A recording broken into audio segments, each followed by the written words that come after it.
the 49ers Cutback. It's 49ers Cutback Podcast time. The 49ers have been filling holes in free agency. There's one glaring need they still have, and that is at the nickel position. And there's a lot of options out there in free agency, Horst, and a lot of different avenues in which the ways the 49ers can address it. What is the best way for the 49ers to address that hole in the nickel? For me, it's still to re-sign K'Wan Williams. That'd be great. He's got experience in the defense. He's played really well over the last couple of years as a 49er, and I'd be very excited if they were able to bring him back. 100%. I agree with you there. I think he is the best option. He's the number one option. He's the most valuable option out there, and he might even be the most cost-effective option as well. Because some of these other guys that we're going to talk about may command a little bit more salary. K1, a guy who specializes specifically in the slot, might not cost us too much. We might not have to break him off as much as some of these other guys.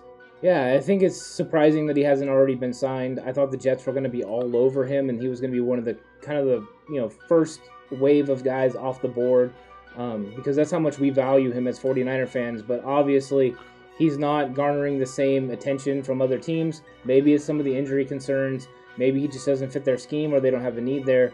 But that's good news for the 49ers, because he's definitely option number one, somebody that they need to lock up, because if they do, their secondary really starts looking good. I start feeling confident that they can win football games with them. A good defense last year, even with all the injuries, could be a great defense. A re-energized pass rush to go with that secondary of Mosley, Verrett, and K'Wan Williams would be fantastic.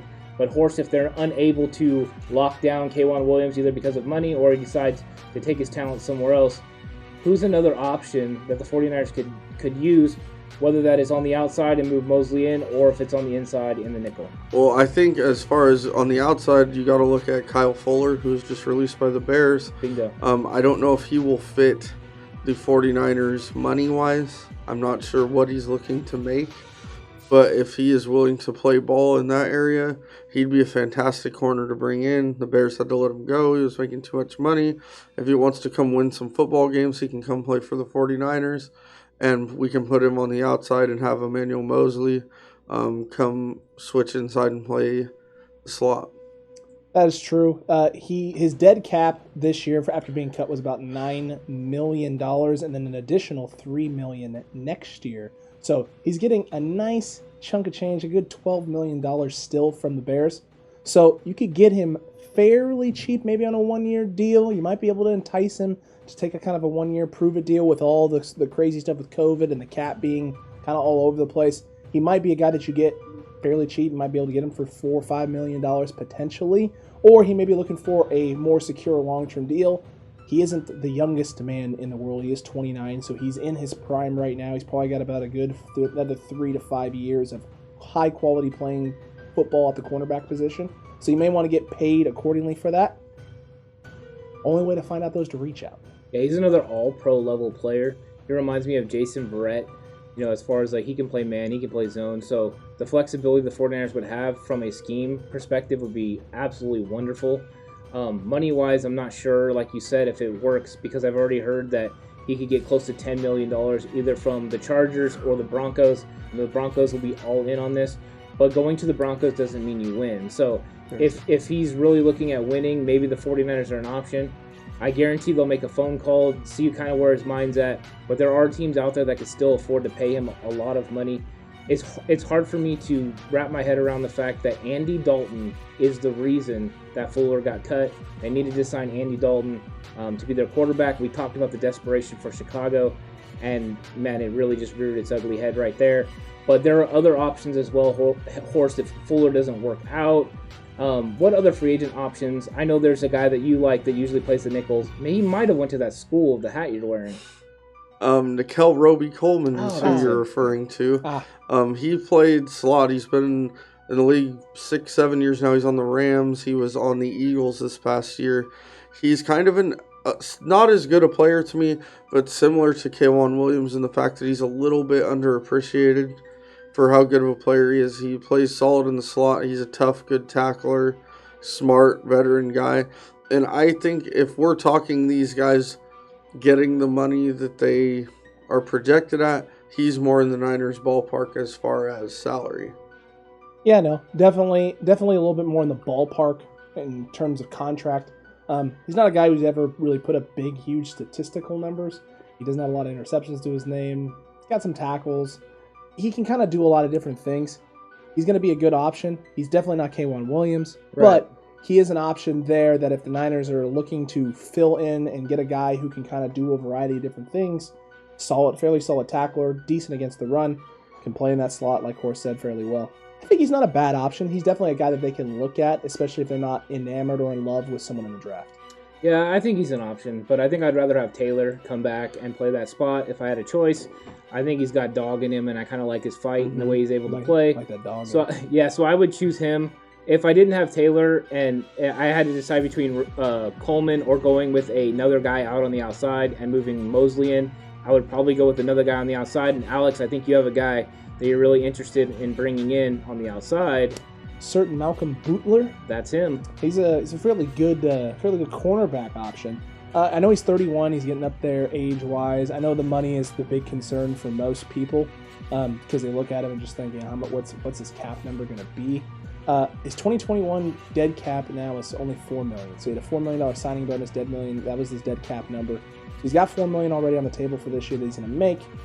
He's definitely a guy that would want a shorter-term deal, I believe, because I think he wants to try and prove that he's still an elite corner in the league. So he's a guy that'd be willing to come to a team that's a winner, contender, that he can get something out of, that he can get something out of him, and he can get something out of them in the terms of a big contract in the future. So he's a possibility, but he would be a guy that you're looking at most likely putting on the outside, moving Emmanuel Mosley inside. That being said, that's a big hope and a wish there. He's going to have to want to take a smaller contract and a smaller deal, and there's no guarantee that's going to happen. Which brings the question, Horst, if they're going to be, bringing in somebody like that to play the outside, why wouldn't they just run it back with Richard Sherman, bring him back now that he's found out there isn't a huge market for him? Would he be willing to come back with an incentive-laden deal and play on the outside next to, Emmanuel Mosley and just run it back with the 49ers somewhere he feels comfortable and a coaching staff he feels comfortable with?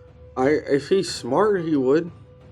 Yeah. I mean, are you claiming that the man who went to? No, he's a very intelligent guy, but sometimes someone's arrogance can get the best of them in these situations. I mean, sure, he can probably get more money from the Raiders or the Jaguars or the Jets than the Niners will give him.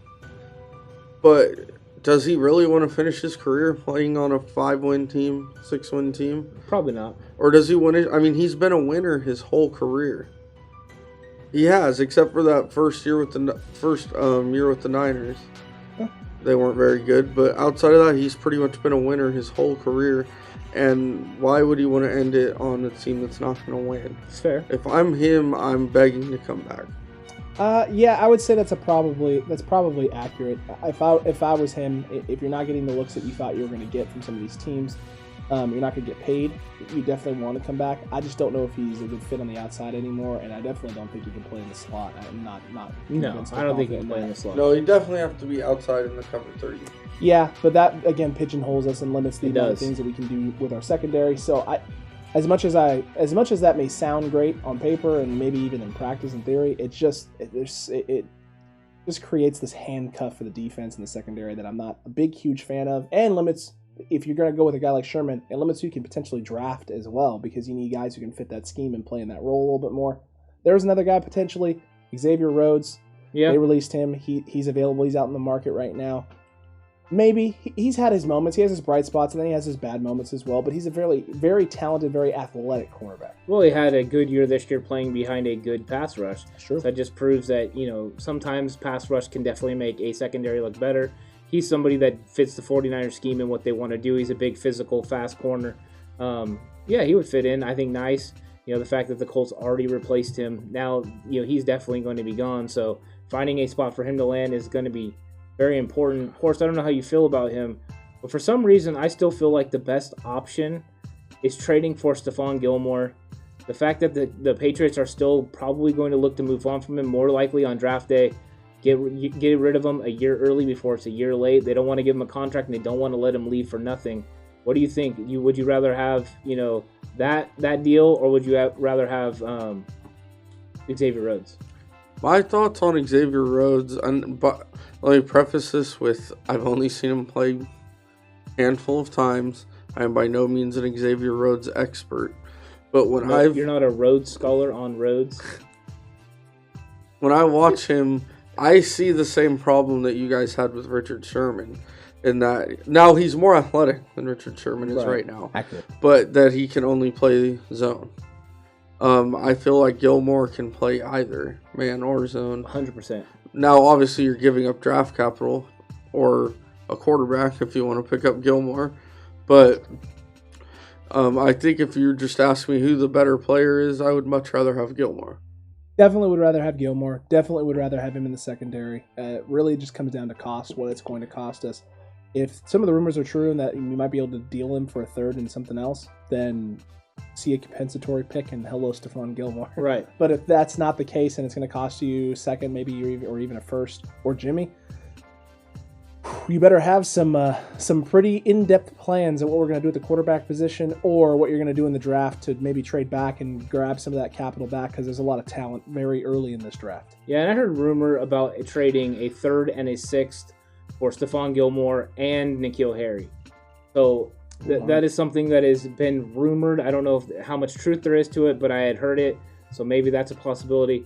But if there was one guy in the draft, and now we've went through the free agency, if there's one guy in the draft, a nickel corner that you can see the 49ers taking a shot at, Horst, who would be your one guy that you think the 49ers should bring in the nickel?